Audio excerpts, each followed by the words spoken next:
તો સતત વરસાદને લઈને સુરત શહેરની સ્થિતિ ખરાબ થઈ ચૂકી છે। રસ્તાઓ પર પાણી ભરાતા એક સ્કૂલ બસ પાણીમાં ફસાઈ હતી। સ્કૂલ બસ પાણીમાં અટવાતા હાલાકી ભોગવવાનો વારો આવ્યો। બાળકોને સ્કૂલેથી પરત લઈને જતા વાલીઓને પણ મુશ્કેલી સર્જાઈ અને હજુ પણ અહીં ધોધમાર વરસાદ યથાવત જોવા મળ્યો છે।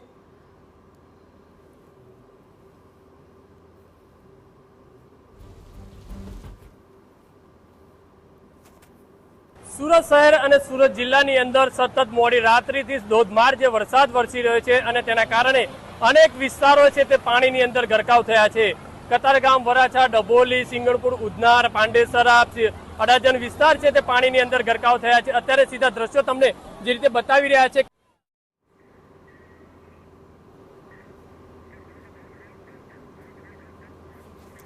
તો આ અંગે વધુ વાત કરવા માટે અમારી સાથે સુરતથી કલેક્ટર ધવલભાઈ પટેલ જોડાઈ ગયા છે। તેમની સાથે વાત કરીશું।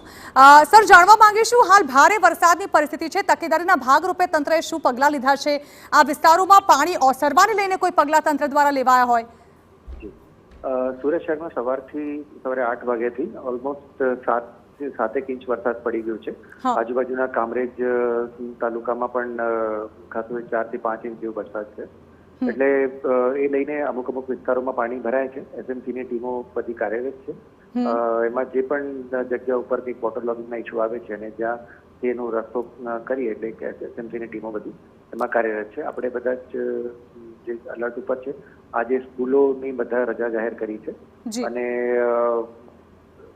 છોકરાઓને એટલે સારી રીતે પાછા ઘરે લઈ આવે એટલે એ રીતની સૂચનાઓ બધી આપી છે। બિલકુલ। ધવલભાઈ, જાણવા માંગીશું કે હજુ તો આવનારા દિવસોમાં પણ વરસાદી માહોલ અને તેમાં પણ ખાસ કરીને દક્ષિણ ગુજરાતમાં તો આ જ પ્રકારે પરિસ્થિતિ યથાવત રહેશે તેવી આગાહી પહેલાથી જ વ્યક્ત કરવામાં આવી છે। તંત્ર કેટલું તૈયાર છે? શું અહીં પણ એનડીઆરએફ, એસડીઆરએફની ટીમો તૈનાત રાખવામાં આવી છે? કઈ રીતે આ પરિસ્થિતિને પહોંચી વળવા માટે તંત્ર રેડી છે?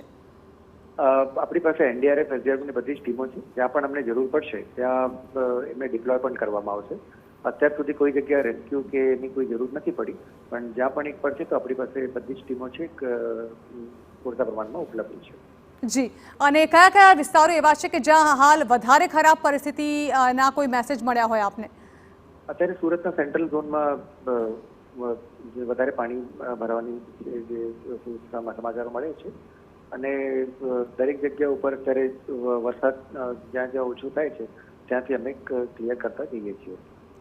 જી બિલકુલ, ખૂબ ખૂબ આભાર સર અમારી સાથે વાતચીત કરવા બદલ। તો સુરતથી કલેક્ટર ધવલ પટેલ અમારી સાથે જોડાયા હતા। સતત વરસાદને લઈને જે રીતે જળબંબાકારની સ્થિતિ અહીં જોવા મળી રહી છે, સુરત કલેક્ટર દ્વારા જણાવવામાં આવ્યું છે કે શાળાઓમાં રજા જાહેર કરી દેવામાં આવી છે અને સાથે જ હાલ આ પરિસ્થિતિને પહોંચી વળવા માટે પણ તંત્ર એલર્ટ મોડમાં છે। એનડીઆરએફ અને એસડીઆરએફની ટીમ પણ જ્યાં પણ જરૂર પડશે ત્યાં તૈનાત કરવામાં આવશે।